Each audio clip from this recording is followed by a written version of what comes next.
নমস্কার বন্ধুরা, দেশ ও বিদেশ যে যেখান থেকে দেখছেন কুকিং ওয়েবে সকলকে স্বাগতম। আজ আপনাদের জন্য যে ভিডিওটি এনেছি তাতে যদি আপনাদের কোনো পরামর্শ, উপদেশ ও মতামত থাকে তাহলে অবশ্যই জানাবেন, আমি তা সাদরে গ্রহণ করব। চলুন ভিডিওটি দেখাই। শুরুতেই বলে রাখি, আমার ভিডিওটি যদি ভালো লাগে তাহলে প্লিজ সাবস্ক্রাইব করবেন আর লাইক, কমেন্ট ও শেয়ার করে পাশে থাকার অনুরোধ রইল। এটা যে মাংস নয়, মাছ, তা নিশ্চয়ই বুঝিয়ে বলার দরকার নেই। কিন্তু কি মাছ বলুন তো? এটা কিন্তু আইড়ও নয়, বোয়ালও নয়, রিঠাও নয়। আমি তো মাছ টাছ খুব একটা চিনি না, তো আমার মিস্টার বললেন এটা নাকি শিলন মাছ, দুষ্প্রাপ্য। ময়মনসিংহ। প্রথমে আমি শিলন মাছের 7টি টুকরা নিয়ে নিয়েছি। এখানে 7টি টুকরা আনুমানিক 600 গ্রাম মাছ হবে। এই মাছগুলোকে আমি ভালো করে ধুয়ে 1 চা চামচ লবণ, 1 চা চামচ হলুদ গুঁড়ো এবং 2 চা চামচ লাল লঙ্কার গুঁড়ো দিয়ে ভালো করে ম্যারিনেট করে নেব। লক্ষ্য করলে দেখতে পাবেন আজকে আমি কিন্তু মেজারমেন্ট চামচ ইউজ করেছি।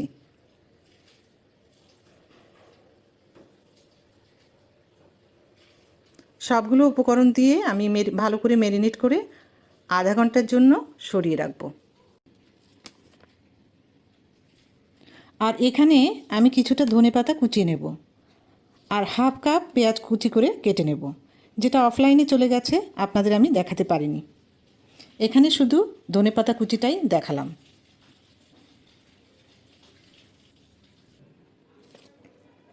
এবারে আলাদা একটা বাটিতে নিয়ে নেব 1 চা চামচ লবণ,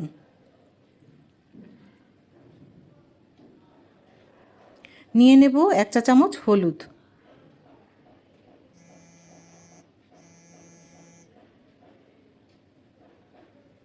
দুই চা চামচ লাল লঙ্কার গুঁড়ো,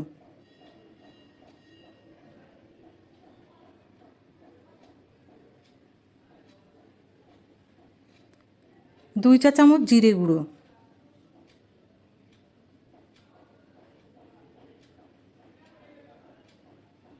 2 চা চামচ ধনে গুঁড়ো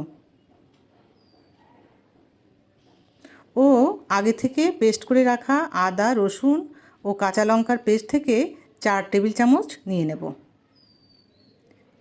এবারে ওই বাটির মধ্যে সামান্য একটু জল দিয়ে একটা স্মুথ পেস্ট তৈরি করে নেব।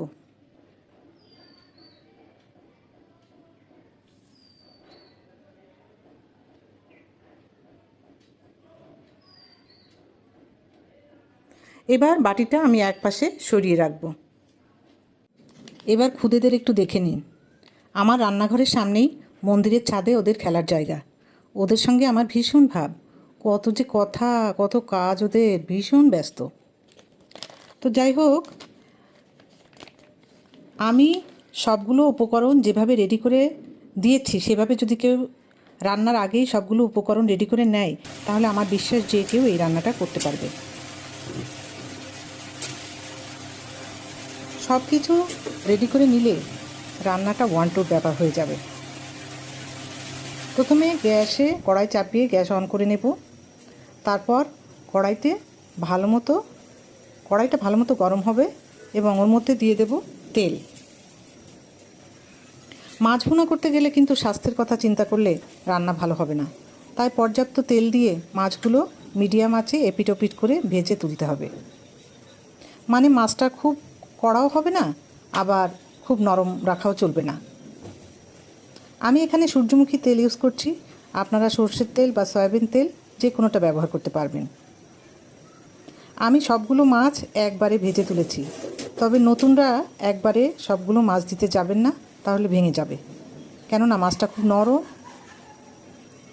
ওই বোয়াল বা আড় মাছের মতোই হবে। দেখুন, আমি একটা একটা করে মাছ আলতোভাবে ছেড়ে দিচ্ছি।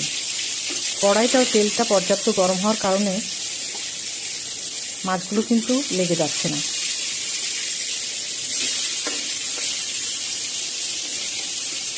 এই দেখুন,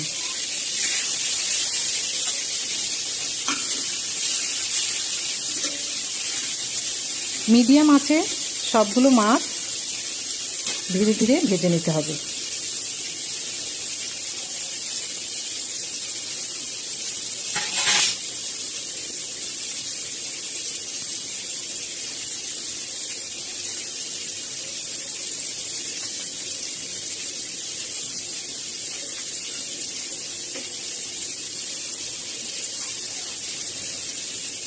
মাছের এক পিঠ ভাজা হলে খুব সাবধানে উল্টিয়ে অপর পিঠ ভেজে নিতে হবে।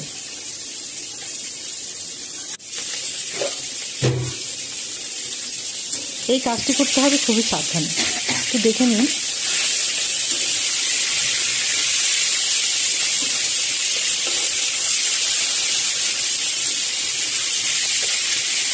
আমার মনে হয় যারা নতুন তাদের সবগুলো মাছ একবারে না দেওয়াই ভালো, 3-4টে করে মাছ দিলে ভালো হবে।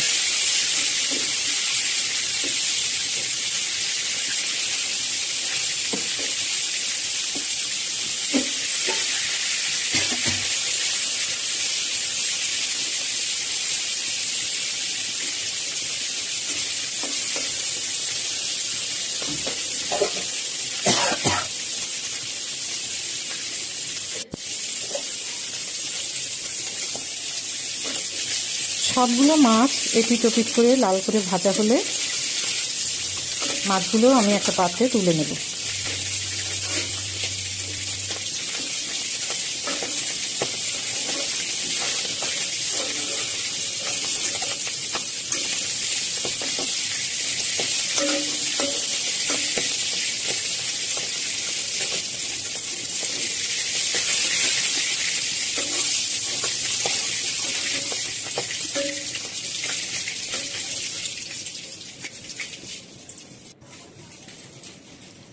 সবগুলো মাছ তুলে নেওয়া হলে কড়াইতে যে তেলটুকু থাকবে সেই তেলে অথবা আরেকটু তেল যোগ করা যেতে পারে প্রয়োজনে, ওর মধ্যে একটি তেজপাতা ও 1 চিমটি রাঁধুনি বা জোয়ান হাতে ডলে ছেড়ে দিতে হবে।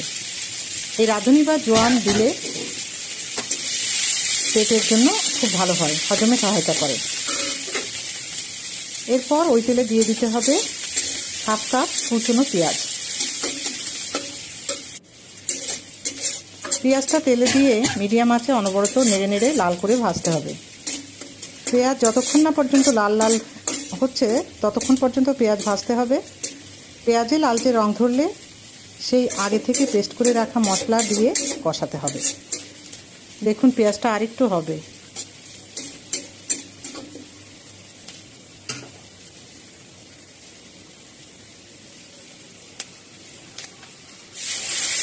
এই যে এবার আমি লালচে রং ভরা পেঁয়াজের মধ্যে সে আগের থেকে মিশিয়ে রাখা মশলা দিয়ে দেব এবং কষাতে থাকব। কষাতে কষাতে যখন তেল উপরে উঠে আসবে তখন 1 কাপ ফুটানো গরম জল অ্যাড করতে হবে। এই কষানোর কাজটা কিন্তু আস্তে ধীরে করতে হবে, কারণ কষানো কম থাকলে কিন্তু এই ভুনা মাছটা ভালো হবে না।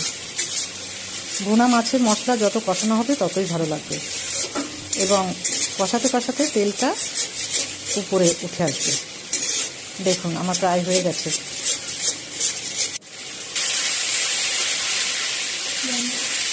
এখন আমি যোগ করে দিচ্ছি 1 কাপ ফুটানো গরম জল।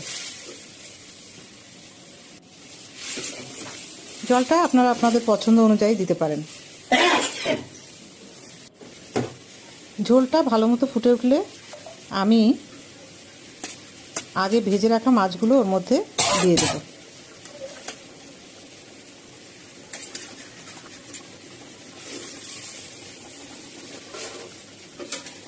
মাছগুলো ঝোলের মধ্যে ভালো করে সাজিয়ে দিয়ে ঢাকা দিয়ে রান্না হতে দেব।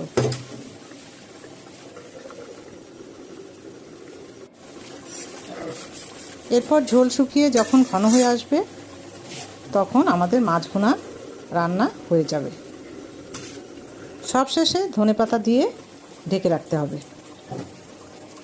অর্থাৎ যাকে কিনা বলে স্ট্যান্ডিং টাইম।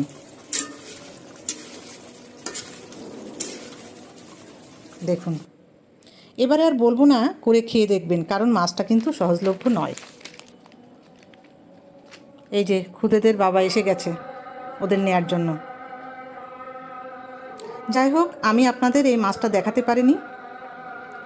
এখানে 2টো মাছ ছিল 3 কেজির উপরে ওজন। মাছটি আমি এই ভিডিওতে দেখাতে না পারলেও আমার একটা শর্ট ভিডিও আছে, লিঙ্কটা আমি ডেসক্রিপশন বক্সে দিয়ে দেব।